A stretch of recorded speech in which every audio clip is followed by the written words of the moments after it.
नाराज उमेदवारांना भेटण्यासाठी भाजपा आमदार अनुराधा चव्हाण या पोहोचलेल्या आहेत। अनुराधा चव्हाण या नाराजांच्या भेटीला पोहोचल्या, त्यांची समजूत काढण्याचा प्रयत्न त्या करतायत। छत्रपती संभाजीनगरमध्ये आपण महिलांचा आक्रोश पाहतोय, त्या काय बोलतात आपण ऐकूया। एका महिलेने माझी मैत्रिणीने माझी दखल घेतली। छाननीसाठी गेले मॅडम, इथे 50 ते 60 महिला इथं बसलेले होते, पण छाननीसाठी गेले नाही। रात्रीपासून नेत्यांना फोन चालू आहे, रात्री यायचं काम नव्हतं का? मी एकटी महिला आणि माझ्यासोबत नंतर वर्ष आली, कट केलं त्यांचं काम होतं इथे यायचं, वर्ष आली एकटी महिला जर बसलेली, यांचं काम नको रात्री यायचं, यायला पाहिजे होतं ना। काय केलं मला माहिती आहे ना, आम्ही तसंच करणार होतो, पण आम्ही पक्षाच्या नावाखाली शांत बसलो। संस्कार आहेत आमचे वाडवडिलांचे, काय केलं त्या मुलाने माहिती तुम्हाला, त्याची बाईट किती फिरली, पण आम्ही केलं नाही मॅडम, आम्ही केलं नाही। आम्ही केलं असतं, आता पण बॅग मध्ये माझं रॉकेल ठेवलेलं आहे, कोणाला पाहायचं असेल तर जाऊन पहा। परवाच्या दिवशीपासून मी रॉकेलची कॅन घेऊन फिरायची, पण आम्ही केलं नाही। आमचे संस्कार आडवायला आम्ही पक्षासाठी पक्षासाठी आमचे म्हणणं किती दिवस अन्याय जर आमच्यावर व्हायला असेल, आम्ही अन्याय सहन करणारे पण गुन्हेगार झालोय। आता गुन्हा आहे सहन करणं, आम्ही सहन नाही करणार, आम्ही अजिबात सहन करणार। बाहेर गेलो, सगळं सोडून उपाशी तपाशी सर्व महिलांवर हा अन्याय कळवा, नक्की कळवा, नक्की कळवा, नक्की कळवा। आमची कळकळीची विनंती आहे तुम्हाला, आम्ही हाडामासाचे कार्यकर्ते आणि आम्ही खरंच केलं पक्षासाठी। जेव्हा भाजप काही नव्हतं तेव्हापासून आम्ही काम करतोय, म्हणजे भाजप एक नंबरला गेला म्हणजे यांना ढकलायचं खाली, ढकलून टाकू। मग आता पक्ष प्रवेश केला आणि दुसऱ्या दिवशी तिकीट दिलं, ज्यांच्या पक्ष प्रवेश नाही झाले त्यांना पण तिकीट दिलं। बोला ना तुम्ही, भावना जाणून घेण्यासाठी मी इथे आले, आपल्या भावना मी कळवतो, नक्कीच कळवा। आणि सीएम महिला म्हणून तुम्ही आमच्यासाठी लढाच, तुम्ही आमच्यासाठी सीएम साहेबांनी आमची दखल घ्यावी बस, आणि छत्रपती संभाजीनगरवर विशेष लक्ष ठेवावे। एक महिला कार्यकर्त्यांवर मी त्यांना निमंत्रण देते, सीएम साहेबांना माझ्या घरी चहा पाण्याला या। छत्रपती आणि संभाजीनगर मी एक सांगते, ज्या महिलांना दिलेलं आहे त्याला डाग लागू दिला नाही, हे आमचं तिथं ज्या महिलांना तिकीट दिलेलं आहे त्याच महिलांनी महानगरपालिकेत 16 तारखेनंतर जायचं, नाही तर त्यांच्या नवऱ्याने आणि त्यांच्या पोराने साड्या घालून तिथे जायचं। प्रवेशच नसतो सभागृहामध्ये, असतो नाही, आई घरात असते, बायको घरात असते, हे नवरं तिथं महानगरपालिकेत काम करतात। सक्षम महिला नाही तर कशाला साड्या नेसून जायचं माणसांनी?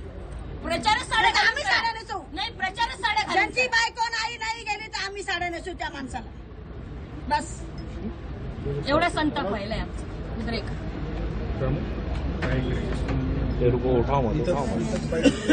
तर एकच मागणी आहे, महिलांना न्याय मिळायला पाहिजे, बस।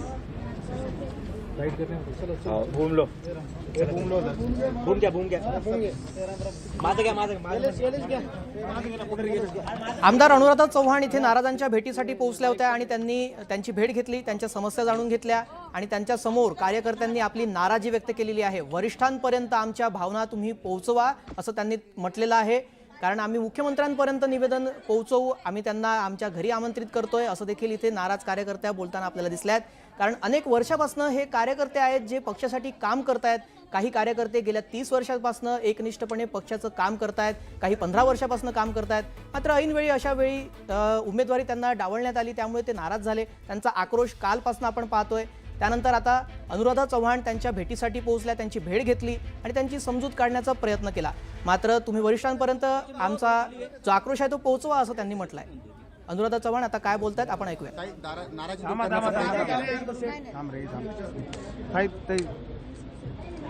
काय झालं भेटी दरम्यान आज? आम्ही सर्व महिलांनी एकत्र सोबत आम्ही काम केलेलं आहे आणि त्या म्हणजे माझ्या मैत्रिणीसारख्या आहेत, बहिणीसारख्या आहेत, त्यामुळे त्यांचं दुःख जाणून घेण्यासाठी मी आज येथे त्यांना भेटण्यासाठी आलेले आहे। काही तोडगा निघाला का तुमच्या होईल, नक्कीच लवकरच होईल। आता आमची चर्चा झाली, त्यांचं म्हणणं होतं की वरती वरिष्ठांना त्यांच्या व्यथा सांगा आणि मी त्यांच्या व्यथावरती सांगणार आहे, निश्चितच त्यांना न्याय मिळेल याचं मी त्यांना खात्रीपूर्वक सांगेन। पण त्यांची मनधरणी करणं म्हणजे मोठं आव्हानच आहे, ऐकायला तयार नाही येत,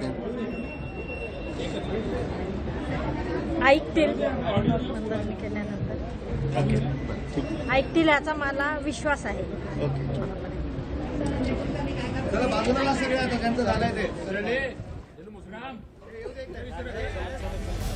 आमदार अनुराधा चव्हाण या सर्व संतप्त झालेल्या कार्यकर्त्या पदाधिकारी ज्या महिला पदाधिकारी आहेत त्यांची समजूत काढण्यासाठी पोहोचलेल्या होत्या, मात्र मनधरणी झालेली नाही आहे. मात्र त्या शांत होतील असं त्यांनी म्हटलेलं आहे. त्यांना विश्वास आहे की त्यांची मनधरणी आम्ही करू, वरिष्ठांपर्यंत त्यांची जी तक्रार आहे ती पोहोचवणार असं देखील अनुराधा चव्हाण यांनी म्हटलेलं आहे.